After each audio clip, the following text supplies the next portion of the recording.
Israel. It's a nation born from a dream thousands of years old, forged in the fires of modern conflict, and today it's a global hub for innovation.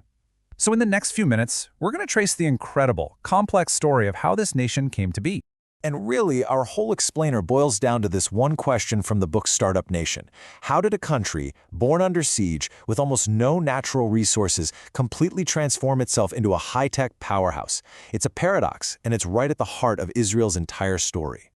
You know, to even begin to understand the modern state, you have to go way back. We're talking about a dream of a homeland that was kept alive for nearly 2,000 years, pushed forward by some really key moments in history.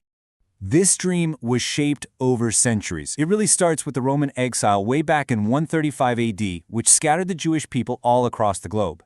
Then you fast forward to the late 1800s. Persecution in Europe sparks something called the First Aliyah, the first modern wave of Jews moving back to Palestine. This movement gets organized in 1897 at the First Zionist Congress and then gets a huge political boost in 1917 with Britain's Balfour Declaration, which for the first time acknowledged the right to a Jewish national home. And that idea of returning, it's all captured in this one Hebrew word, Aliyah. It literally means ascent. But this wasn't just a political idea, it was wave after wave of actual immigration. Hundreds of thousands of people arrived before 1948, and they're the ones who started building the foundations, the society, the economy of the nation that was about to be born. So, let's look at how this long-held dream and this growing community finally led to the formal declaration of a sovereign state. The date is May 14, 1948. The British mandate for Palestine officially ends, and in that vacuum, a new nation is declared to the world. Ben-Gurion stood up and read the words that turned 2 millennia of hope into a political reality. We hereby proclaim the establishment of the Jewish state in Palestine to be called Israel. Just a monumental, world-changing moment. But here's the thing you have to understand. This declaration wasn't made in some quiet, peaceful ceremony. As those very words were being spoken, the brand new nation was already fighting a massive war for its very existence. And that conflict, the 1948 Arab-Israeli War, it would define not just the state's first moments, but also its borders and its relationships for decades to come. So on one side, you had the new state with its just-formed defense forces. And on the other, a coalition of neighboring Arab states. We're talking Egypt, Jordan, Iraq, Syria, and others. The odds looked, well, pretty overwhelming. The outcome of that war was just transformative. Israel survived and even expanded its territory. But the consequences were profound and painful for everyone. Jordan annexed the West Bank, Egypt occupied Gaza, and crucially, over 700,000 Palestinian Arabs were displaced, creating a refugee crisis that, as we know, continues to this day.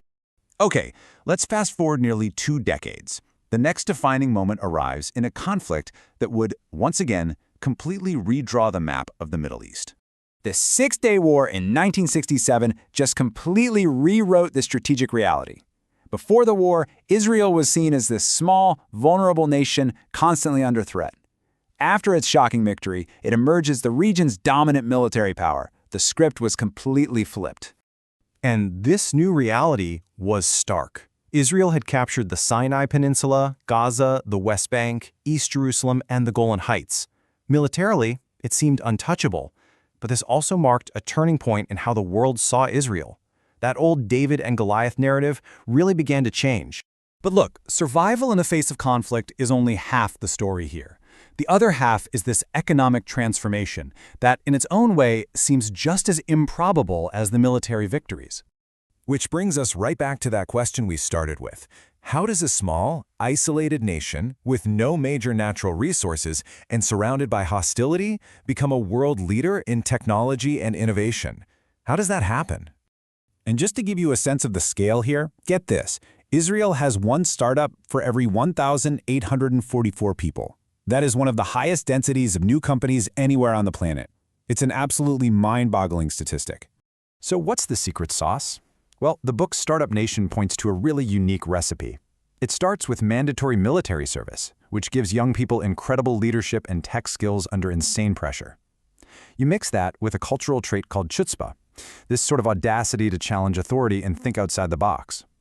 Then you add in waves of highly skilled immigrants, and you top it all off with the ultimate driver, necessity. Constant scarcity and adversity just spread a powerful culture of invention. So Israel's journey is this incredible story of an ancient identity clashing with modern conflict, a place where survival literally became the mother of innovation. And having been forged by this totally unique past, the defining question now is, what will shape Israel's next chapter?